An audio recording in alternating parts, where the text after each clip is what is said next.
23. 22 seconds. 21 seconds. 20 seconds. 19. 18. 17 seconds. 16. 15 seconds. 14. 13 seconds. 12. 11. 10 seconds. 9. 8. 7. 6. It's what? Copy. 5 seconds. 3. 2. 1. Hello and welcome to Subspace Chatter, the podcast where we discuss undiscovered countries of the final frontier. Today we'll be discussing the 1991 Star Trek VI, The Undiscovered Country film with the film's director, Nicholas Meyer. Welcome, Nick, and thank you for joining the podcast today. Star Trek VI, The Undiscovered Country film with the film's director, Nicholas Meyer. Welcome, Nick, and thank you for joining the podcast today. My pleasure. So, the first question is, how did the film come about? I'm hearing an echo. The first question is, how did the film come about? The film came about. I'm hearing an echo. There's Unless you're speaking on a camera, can you please mute your mic? The film came about. Unless you're speaking on a camera, can you please mute your mic? But who is? Okay, here goes. I was taken to lunch at Claridge's. Okay, here goes. I was taken to lunch at Claridge's. It must be at your end, Nick. Yeah, I'm sorry. It must be at your end by a process of elimination. But how would I? What do I do about it? It must be at your end by a process of elimination. I'm not sure. But Could you drop off and rejoin and see if that helps anything? Sure. Yeah.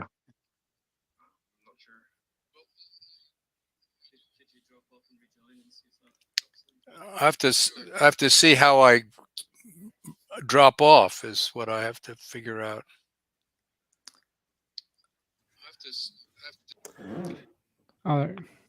It's possible he had some speakers. Yeah, he's got to switch his. I think At least we figured it out.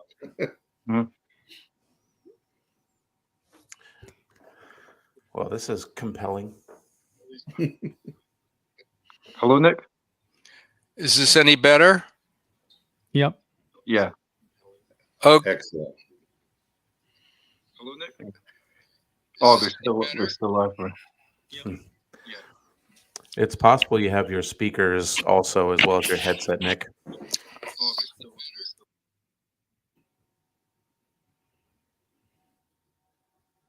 Hello, testing 1 2.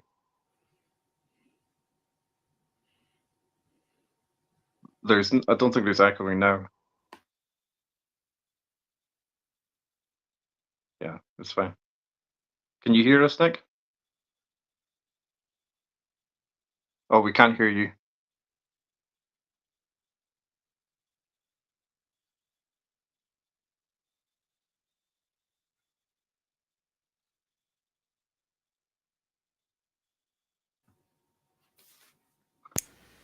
Now you can hear me. Yeah. But there's echoing. Now you can hear me. Yes. Well, I'm clearly on some kind of delay where my voice keeps sort of coming back to haunt me.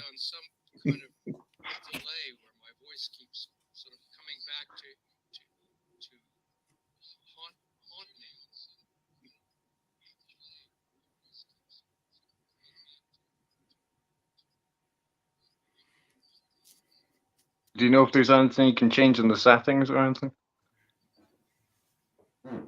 Well, I just did what you told me. I went on StreamYard. See, I just heard you twice. Yeah.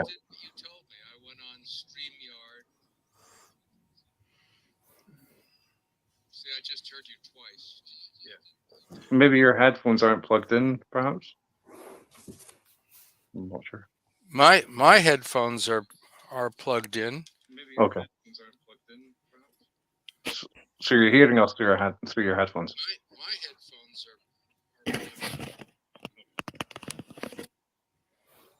So you're hearing us through your headphones? Yes. Okay. Yeah. When you go on StreamYards, there's a little cogwheel that says settings. When you click on settings and you jump over to audio, you should have microphone, which should be the headset that's around your head, Nick. And then you should see a little selection that says speaker. You should have microphone, which should be the headset that's around your head, Nick. And then you should see a little selection that says speaker.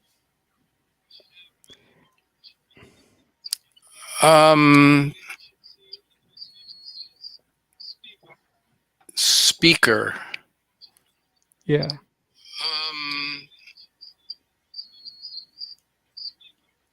Speaker. Is that any better?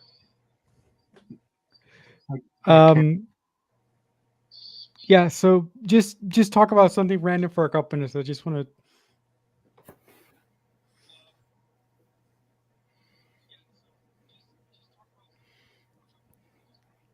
I need you to talk, Nick.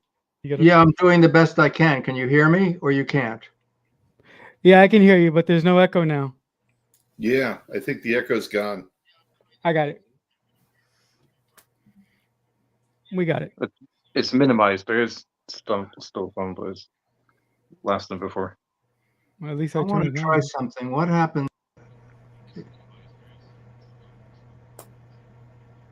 Testing 1, 2. It's still the echo. And do you hear me now, or do I follow with an echo? Do I? It's very faint, but we can't hear you.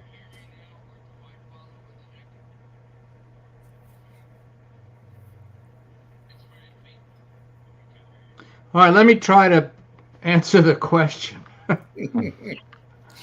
At some point, I was taken to lunch at Claridge's.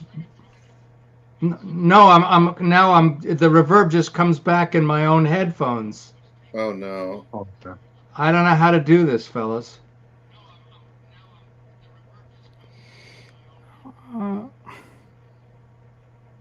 Maybe not use the headphones. Maybe we just Echo can. Yeah, maybe take out your headphones and like remove the connection from the to. Okay, my headphones are off. Can you hear me? Yeah. Yeah. Yeah. I'm wondering if I go to sound and I use an internal microphone. Can you hear me? Yeah. Yeah. I think we're good. Can you hear us? Hear me? Can you hear me? Yeah. Oh. Yeah. The echo is very loud now. We're good. Okay. Can you hear us? Yes, yes, I do. Yeah. Oh. Yeah. The echo is very loud now. We're good. Okay. Can you hear us? Yes, I do. Yeah. Oh. Yeah. The echo is very loud now. Okay. Nick, can you just undo whatever change you made there, because it seemed like it was better just before? Can you just undo whatever change you made there, because it seemed like it was better just before? Are you talking to me? Yes. What are you asking? Just to undo the last change you made. Yes. What are you asking? To undo the last change you made. What are you asking?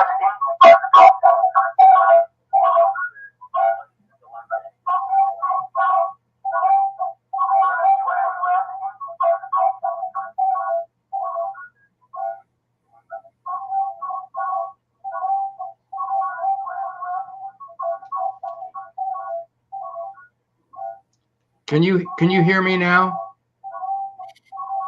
I can hear you, but there's quite a lot of feedback in the background. It's kind of fading off now, though. See, I follow myself. I ask the question, and then about 5 seconds later, it repeats. That's what we got to get rid of, fellas. Do you have echo cancellation selected from the in the settings menu? Do you have echo cancellation selected from the settings menu? Yes, I do. Yeah, I don't know why it's doing that then. Maybe. Yes, I do. Yeah, I don't know why it's doing that. It says browser not supported for background noise removal. What does that mean? Browser. It says browser not supported for background. Which browser are you using? What does that mean? Browser not supported for background. Which browser are you using?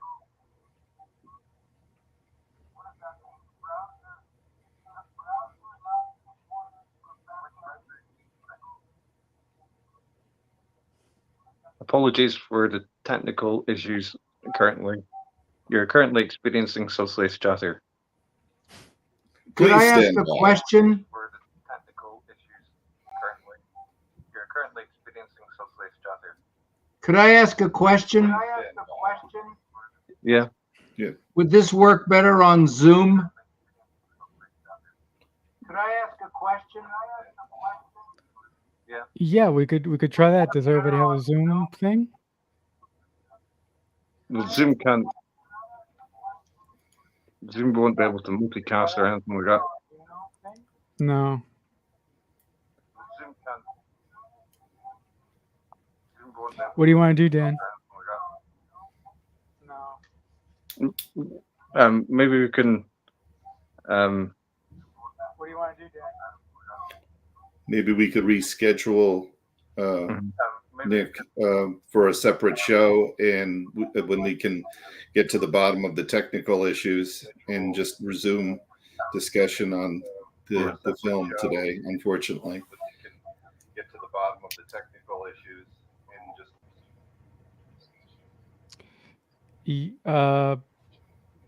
Yeah, I think that sounds great. Are you in agreement with that, Dan, or? There doesn't sound like any echoes anymore.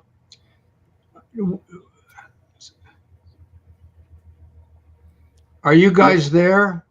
Yeah, can you hear us? Yes. So let me say something and everybody be quiet. Yeah, I hear you and there's this tape delay. There's this delay. Oh, okay. So and then I hear myself saying the same thing.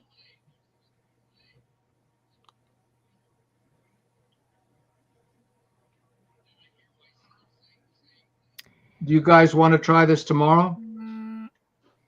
Yeah, it might be best to reschedule. Yeah. Thanks, Nick.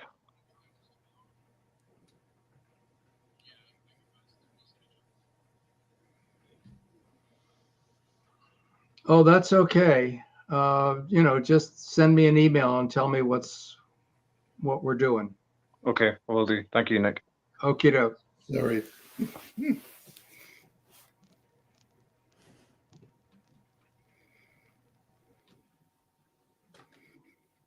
That was unfortunate. Very unfortunate and really bizarre, but things happen in the world of technology. Mm-hmm. When things work, it's great. And when they don't, not so much. I think he I think he had to, because he had his microphone setting right, but what he has to change is his speaker setting, because when you go into the settings menu on StreamYards and you click under audio, you have the first option on the top is your microphone, which would have been Dan's headset.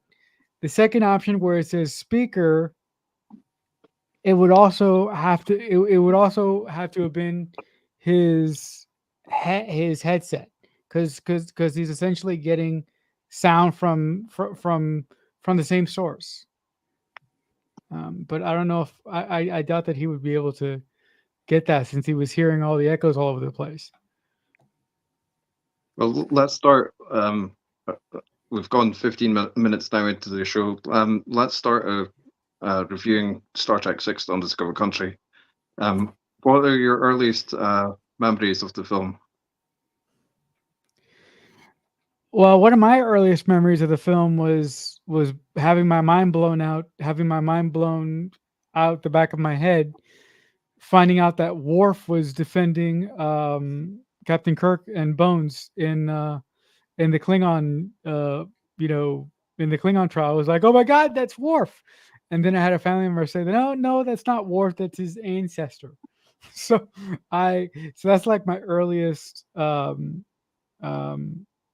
memory of the film. Well, for me, it was December 91. Went to see it in cinema, but my older brother took me.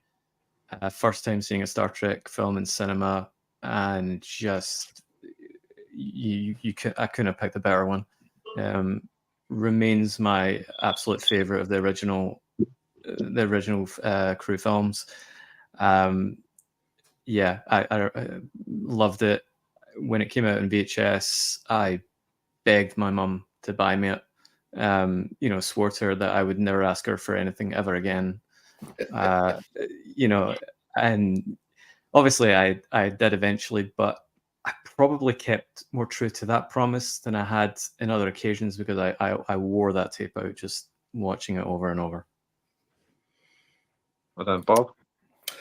Oh, I remember seeing this film with vivid memories. I saw it with my crew from my Starfleet chapter, the USS Challenger. We occupied that theater all weekend long. We were in uniform. We couldn't have been happier. We were positioned right by all the displays, and just to sit there. And of course, I think we got to watch it the night before at the midnight showing for free. We got to see it as many times as we want, and we did. We saw it several times during that weekend, and it was exciting. We also knew it was going to be the last of the series, so it was sort of bittersweet in some ways, but we felt it was such a wonderful send-off and was a mixture of fun, drama, and a little sadness. So it was extraordinary. Cool. It was the first Star Trek film I ever saw in the movie theater cinema. So I have that in common with you, John. Do you have a favorite scene or line of dialogue from this particular film? Yeah, I do. I absolutely love when General Chang is drilling McCoy about how he actually physically handled the Chancellor's care once they came aboard Kronos 1, and he's like, and and McCoy is basically trying to say that he did everything he could, and second by second, Chang is getting more and more annoyed, and he goes, "Don't wait for the translation. Answer me now." I absolutely love how mad, like out of his mind, General Chang is in this movie. It's so good. I can't. I just can't get enough of it every time. I was like, "Don't wait for the translation. Answer me now." I love it. I would also go with a Chang scene as well, and it's just the battle over Khitomer. Really, it's because it's that scene where the mask has just dropped, and Yep. there's no pretense anymore, and Christopher Plummer's performance during that scene is incredible. But I think just as the scene starts and his voice comes over the intercom, and he said, "Be honest, Captain, you do prefer it this way, warrior to warrior, no peace in our time." And I think it acts so well because it's almost like the voice that's been playing in Kirk's head as well, like in the start, because he is shown to be fearful of the change in his own way as well. But yeah, the full scene is in its entirety of Chang just ripping shreds out of the Enterprise is brilliant. Mhm. I think my Also, favorite, I'm sorry, Dan. Go ahead. I think my favorite line is from that same scene when he says, "Cry havoc and let slip the dogs of war." Yeah. Yeah, You know, myself. and then of course, and then of course, Bones has also got one of my best zingers of the movie when he's performing surgery on a torpedo, and he goes, "I would give real money if that guy would just shut up." This is saying I'm as constant as the northern stars. Yes. And Bob. Well, on the serious side, Spock's reference to only Nixon could go to China. Then there was towards the very end, a little poignant of Spock's turning around to the rest of the bridge crew and saying, "If I were human, I would tell them to go to hell." And just the way he pronounced that. And, there was also McCoy saying to Kirk, "What is it with you?" Just after the whole scene on the prison with the Camelog alien, Camelot. And Camelot. So, The shapeshifter. yeah. There were so many gems in that movie, just as there has been in almost every Star Trek movie, but it was chock full. Mm-hmm. Yeah, so it's interesting. Then the film starts with a dedication that says for Gene Roddenberry, who passed away. Yeah. Mm-hmm. Actually, didn't I mean, I wish Nick was here, but to ask him this question. God damn it! I didn't have a question before, but now I do.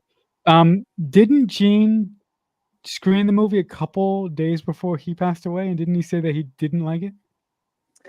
So I was going to ask this question of Nick, and hopefully I can put it to him tomorrow. I was just watching the extra features disc of the film, and in Nick Meyer's account in that he says Gene Roddenberry hated the script. But then there's a further piece that says, and I can't remember the guy who's on screen talking about this, but he said he took Gene Roddenberry to a screener of it a couple of days before he died, and when he came out, he had said that he liked it. So, okay. So I'd be interested to know if there was any concessions made between script and in filming. Edit, right? Also, I really I have an obsession with finality, so I really like the finality of this film, and the fact that just these wonderful people that I've been watching for 6 films are on their last legs or on their last adventure. I like the seniors getting out of school, for the final time. I just like that aspect of this film. Now, talking about the finality, I remember seeing like a meme online saying joking about how the Enterprise is like literally like flying into that sun. Yeah. Yeah. Right then. Yeah. Would you say you have a favorite character from this film, and if so, why? My favorite character of this film, it would have to be Jim Kirk, because James T. Kirk is not my captain, but for some reason in this film I related to him the most, because in this film I feel for the first time in the series he's aware that his time is almost up, and I really like the fact that he is kind of okay with that. I really like that. In my mind, he's come to grips with that, when in the other films he's had things happen in his life and he's had situations that he's had to deal with. But the fact that his final adventure has a piece of him that has accepted that this is the end, and I've done my bit for king and country already and I'm finished. I kind of like that. Although I probably seem crazy for saying that, but that's my take on it. No, I see that. Yeah. Plus, we also see him put to bed his anger on the death Right. of his son. So there's Mhm. closure there as well. Yeah, I was going to say Kirk as well, and it's the journey he goes through. Having that initial outburst of total prejudice. Don't believe them, don't trust them, let them die, and it's funny when you watch them talk about it. They think it's so out of character for him and stuff like that. By the time I watched it, I totally bought it because of the history of the films up to that point. The story there and then has him confronting the Klingons constantly and them being untrustworthy, and murderous and irrational and warmongering. So he appears to be correct in that, not correct, but it's a well-earned grudge, I would say, at that point. And I think that point, I think it's in the Ruripenti scene in the bedroom, whatever, the bedroom, I mean, when they're in the bunks, and I think it's in the barracks. There you go. I think it's there. He said it never even occurred to me to take Gorkin at his word. And just that, and then you kind of move on to that scene at the end, like I was saying with Chang saying, be honest, Captain, you do prefer it this way, and you realize he doesn't. He's leaving that behind now, and it's a great. Kirk's the kind of through line of I think like Marcelo was alluding, or maybe it was Bob that said it there, but that he's letting go of the death of his son, part of it, and he's putting to bed his own prejudices and hang-ups over it, and it's beautifully rounded off at the end. When I forget the Chancellor's name at that point, Gorkin's daughter, but she says, what's he said? You've restoring my faith in. You've restored my father's faith. That's right. And he said, and you've restored my son's. And it's a perfect moment to end. Beautiful moment. Or is the Chancellor's name? What was it? Sorry. Azit Bur. Azit Bur. Okay. Yeah. Bob, do you have a favorite character from this film? Oh, I also enjoyed Kirk's journey, but I also found that, Chancellor, Gorkin, was just over the top, but amazing. I don't really mean over the top. I mean, he was just Christopher Plummer. His presence was just astounding. And the Chancellor did a great job too. I mean, you really felt for him. It was a different kind of Klingon than we've ever experienced before.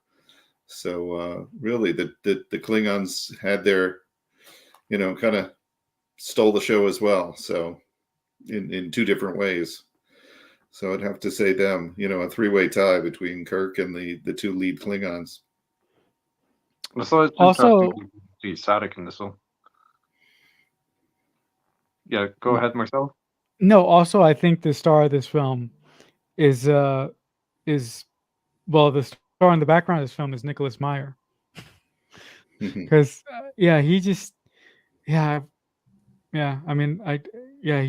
in this. What he does with the direction and the writing and the constant Shakespeare and the constant Shakespearean dialogue, especially with Chang. He did a great job of rounding out a psychotic villain, but the fact that Chang uses so many Shakespeare quotes even makes him more terrifying. Yeah, than the original Klingon.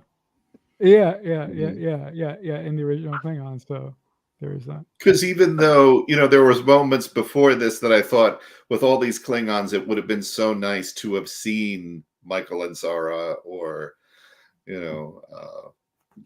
Kalikos, Kor, or any of them in the past. But then I'm thinking we would have been robbed of seeing, Chang and Christopher Plummer's performance, Mhm. And in a way, we did get Michael and Sarah back in the Voyager,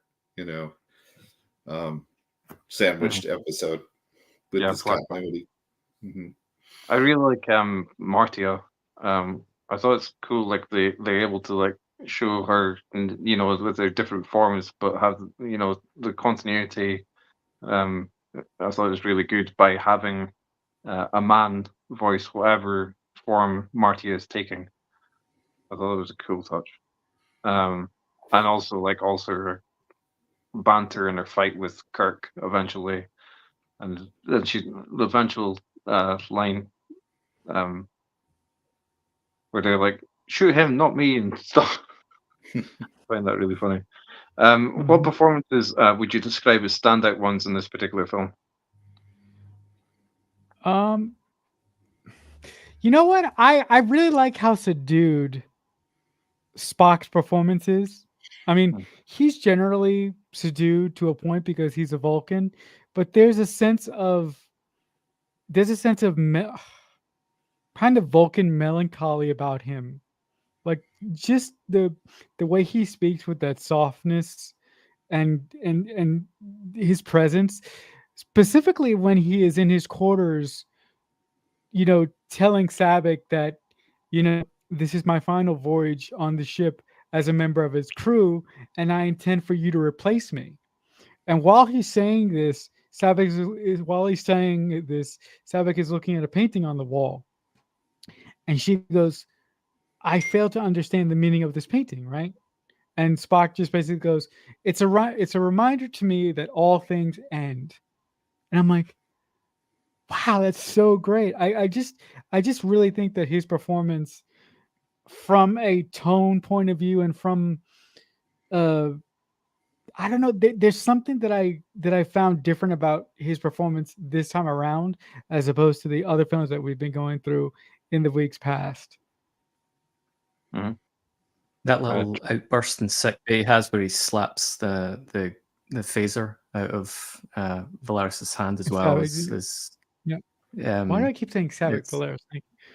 Well, originally it was supposed to be Savick. Originally it was supposed to be Savick, and I think it was wise that they changed that. They changed it.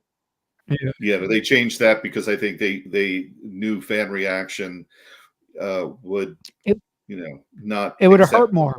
We liked Savick. We liked it would have both hurt more. Alliterations of Savick, whether it was Robin Curtis or Robin Curtis or Kirstie Alley. But Kim Cattrall, he was also, and did her job in this as well, playing great. the role, and we even felt sympathy for her when Spock was forced to extract the information that was needed. Everyone on the bridge was, felt bad about what he had to do, and the betrayal that he felt, that Spock himself felt, by what Valeris, the direction that she took, as opposed to the direction that Spock wanted her to take in replacing him rather, in Starfleet. That was just picking up on that, Bob. That was another element of it that I would have probably wanted even to put to Nick as well, because as the story stands, Valeris betrays Spock the most personally, although she's betraying everyone. But had that been Savick, and had it been her turning over Kirk's log about the death of David to pin that crime on him, it would have been a deeper betrayal of Kirk at that point as well. Bearing in mind that David is dead defending Savick's life. Yeah. I thought it's interesting. That's why I don't think it could be Savick. I don't think we saw Savick as capable of doing that, and I think it was a wise choice to create a new character. I thought it's interesting that they used some like ancient mythology in the creation of that new character as well. Like they took the name Eris, which is a goddess, I think of war and strife in Greek mythology, and they thought, oh, that's maybe not Vulcan enough, so let's then add on Val at the start, so Valeris. Yeah. Interesting. Yeah. And they gave her an interesting Also, hairstyle too. Yeah. A look, Yeah. interesting look to her. Yeah.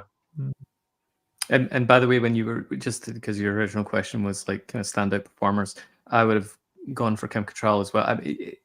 I think you could easily put anyone, honestly, in that film. Was all top performances. Like Bob was saying, the Klingons are absolutely brilliant in it. But when I was watching it again, there I really was impressed with Kim Cattrall's performance, and I think especially because, bearing in mind the role she's most associated with in Sex and the City, which is is so 180 from playing a Vulcan. And she playing a Vulcan is threading the needle in acting. Playing that where you've got to be absolutely poised between the passions and logic, and ride that line so well, and she does it in every scene to perfection. Yeah, I recently watched the film with my girlfriend. She'd never seen the film, but she was aware of Sex and the City and the actress Kim Cattrall's performance in that show, and like we watched like up to one of the last scenes that Valeris is in, and then I told her like it's Kim Cattrall from Sex and the City. She was like, "Was it?"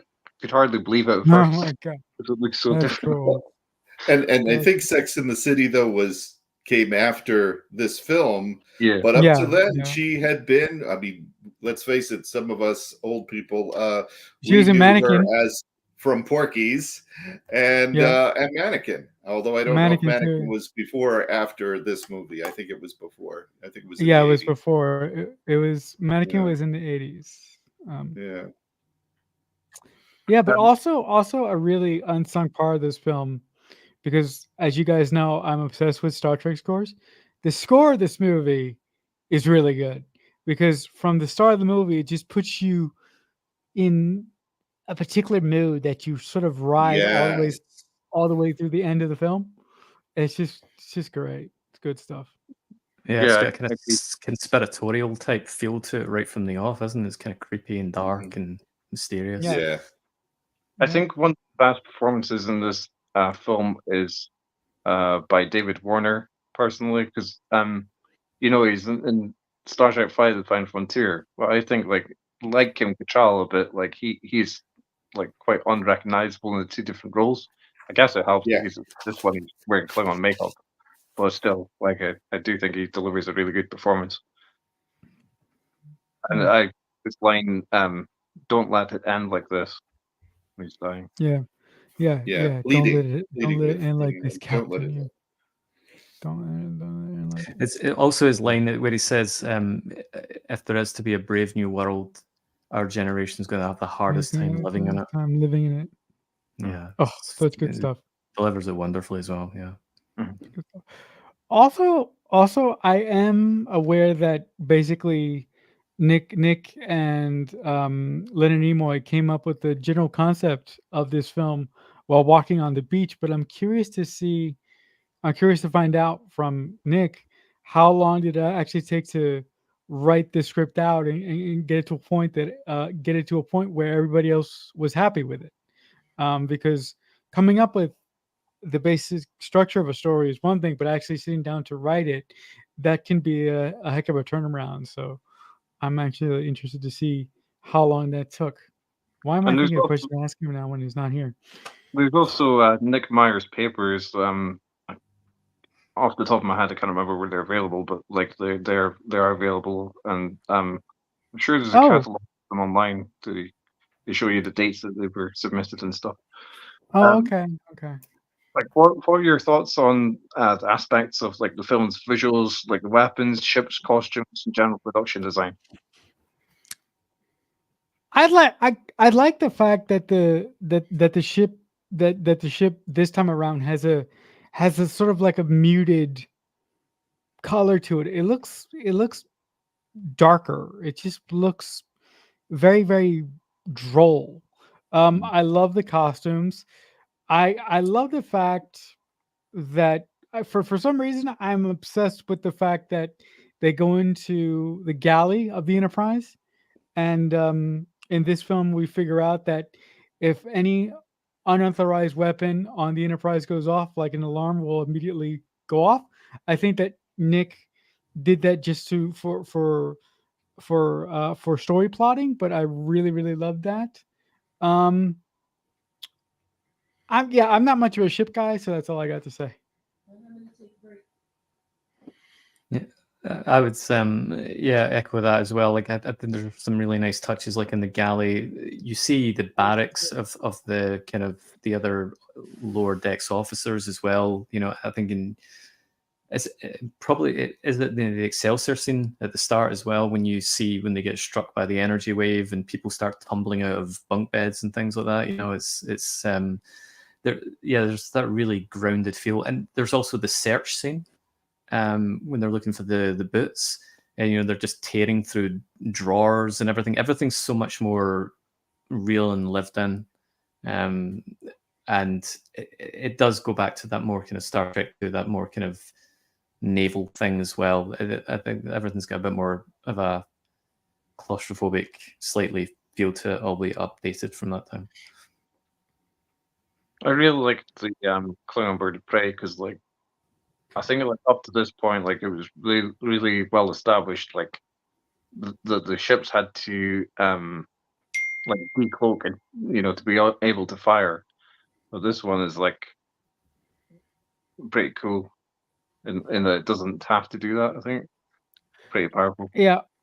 Also, I like the fact that they basically solved the mystery of they basically solved the mystery of the fact that they didn't fire on the Chancellor's ship. I really love the fact that Nick gave Uhura the great line going, well, the thing has to have a tailpipe. I'm like, that is so cool. I mean, seriously, the device that you use to crack the case is going, oh, in the 24th century or whatever century this is. I'm sorry, guys, I'm not good with dates. They like all ships have to have exhaust pipes. Wouldn't they have solved that problem by now? But it's just funny. I always wondered if because the Enterprise before that point isn't established as specifically having equipment to catalog gaseous anomalies, even though so I always wondered, like comes. Like that's basically the mission that the Excelsior was on. So I wondered, like, if there was a mix-up in plotting, and they intended, they forgot that it was like Excelsior that has that equipment, and not the Enterprise. Maybe that was a final indignity between Shatner and George Takei. Maybe it was Sulu that was to come up with that idea and fire the torpedo, and Shatner was like, no, that's me. Scene stealing from him again. Bob, would you like to comment on the film's visuals? I liked everything that we saw. I think it did the job. I liked the fact that the bridge between 5 and the end of 4, 5, and 6, it became black as opposed to white, and I think it matched the tone that we were looking for, that they needed. But I was very happy with the music, the visuals, the sets, just everything that they came up with, right down to the pink blood coming. How ironic, that the Klingons bleed pink. We know Vulcans bleed green. And I know there was a reason why it ended up being pink as well, because they were looking to make it less, I don't know, bloody, gory, or gory, because it was blood. But I think it was very much more effective in the way that it was done, in the zero gravity, one Klingon losing his arm. I think it was graphic where it needed to be, and amusing where it needed to be. Like everyone pointing to Chekhov, like, take a look at the officer that you're accusing. He couldn't possibly have put his feet in those gravity boots.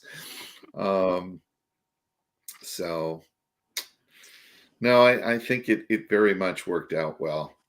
Even to the visual effects at the end credits where we have the signatures of each actor. I thought that was a special touch. So good. So good. That's so good. And the end log. Oh, Yeah. yeah. Also, if I just could, Kevin Feige mentioned a bunch that that he's such a big fan of the way that that movie ended, that if you watch the end of Avengers Endgame, the 6 original Avengers sign off with their signature, and he got that from Star Trek 6. Because you know he's apparently a huge Star Trek fan, so who knew? Yeah, I really like tips of the hat like that, or like the is it Kill Bill or Kill Bill 2? It starts with revenge is a dish best served cold. With Klingon from the Wrath of Khan. Klingon saying. Are there any scenes you would nominate in this film as what scene would you nominate in this film as the worst scene? The worst scene. Ooh. I think I know mine.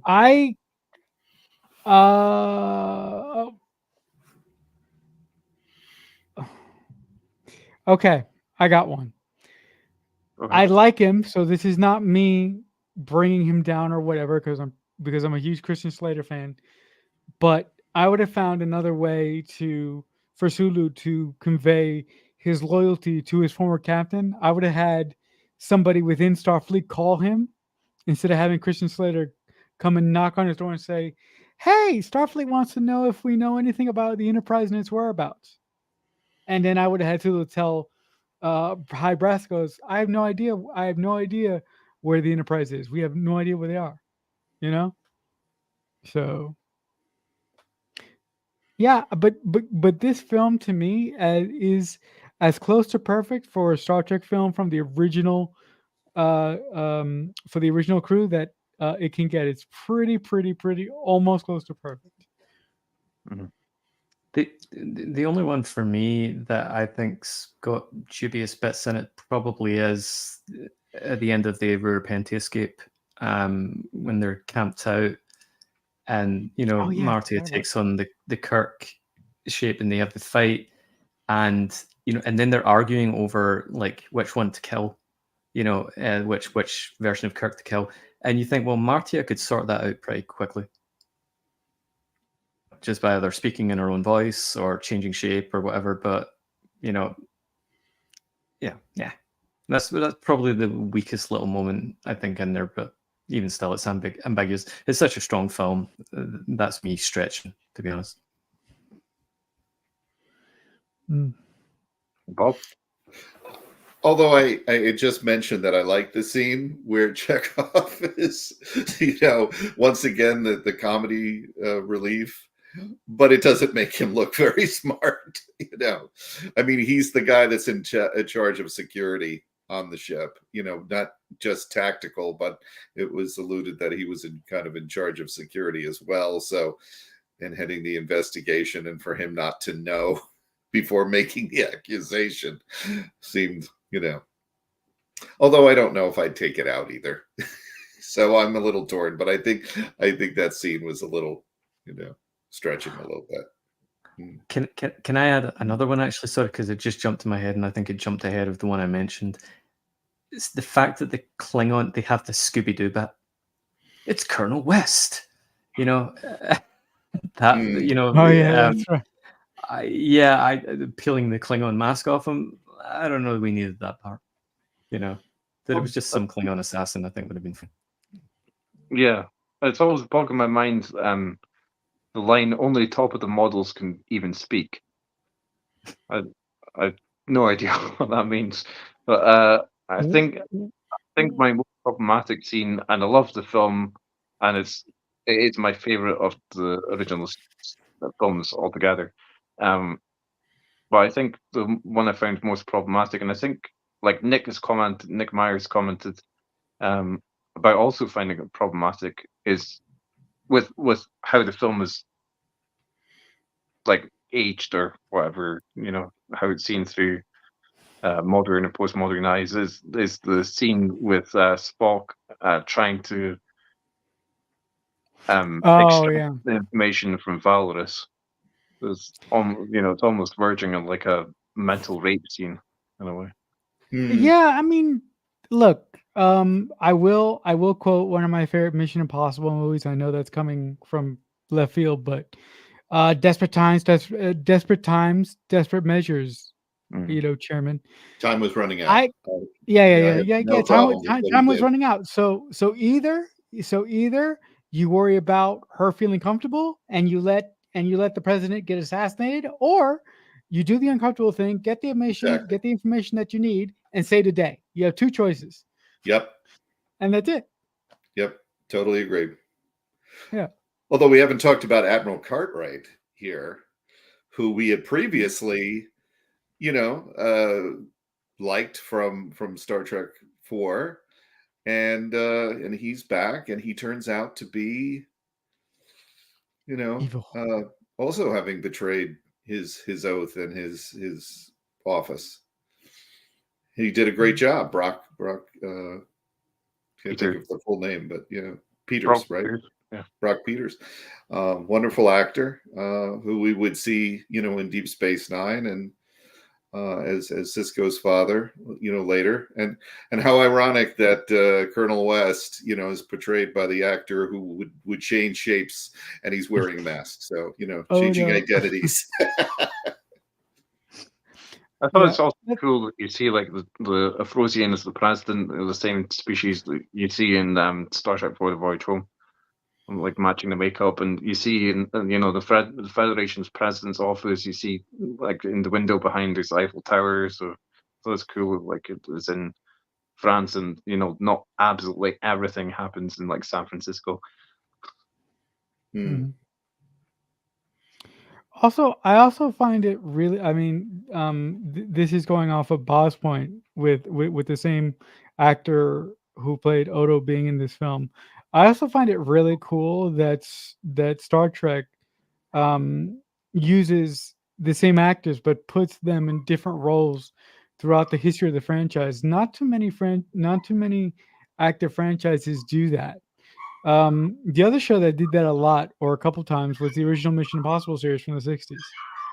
Mm-hmm.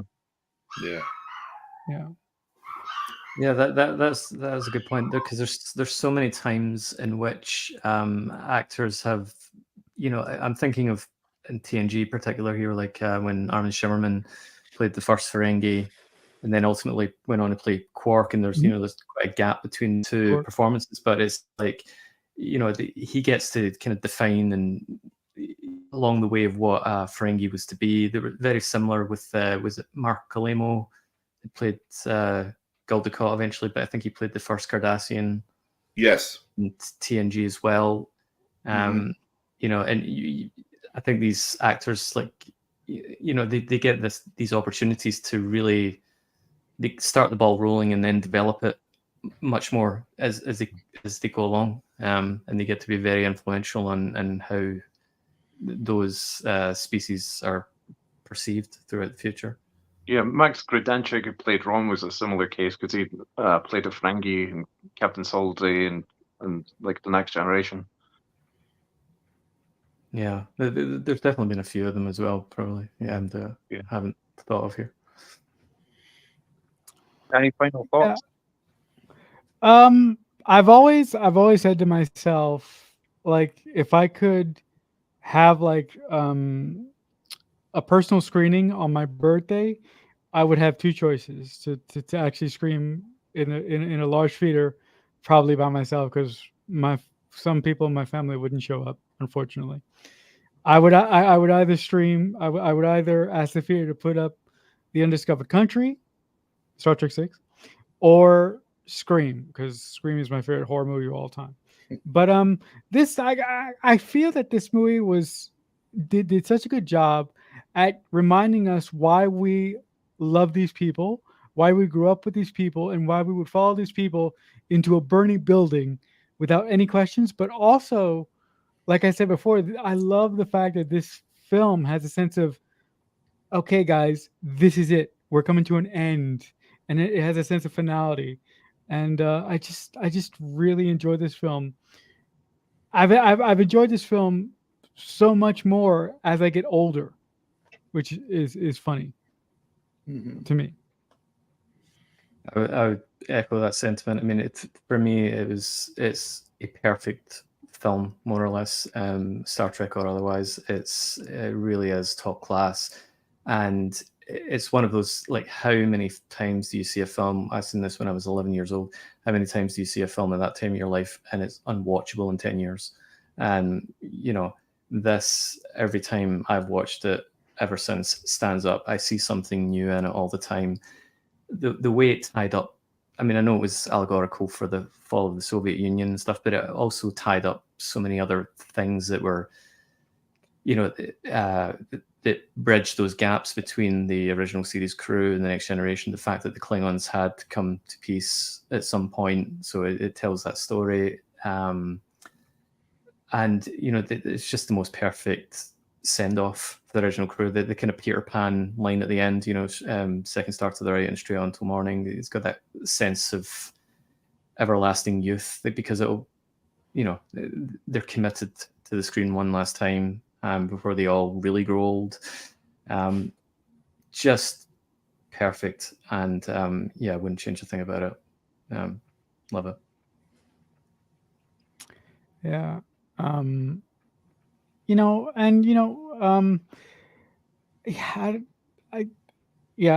know what to say. It's pretty close to perfect for me for a Star Trek film. Yeah. Yeah, up to this point, all the movies from Star Trek the Motion Picture, even into 5, where hey, we're young enough, we can still do this. We will, we'll continue on. And this is the movie where it, the conclusion is made. Like, no, we finished. We did our job. We did our, everything for King and Country, and it's time to hand over the reins to the next generation. So it was well done. I'd also add as well, just that like I said last week, I really love 5, but I'm glad it didn't end with 5.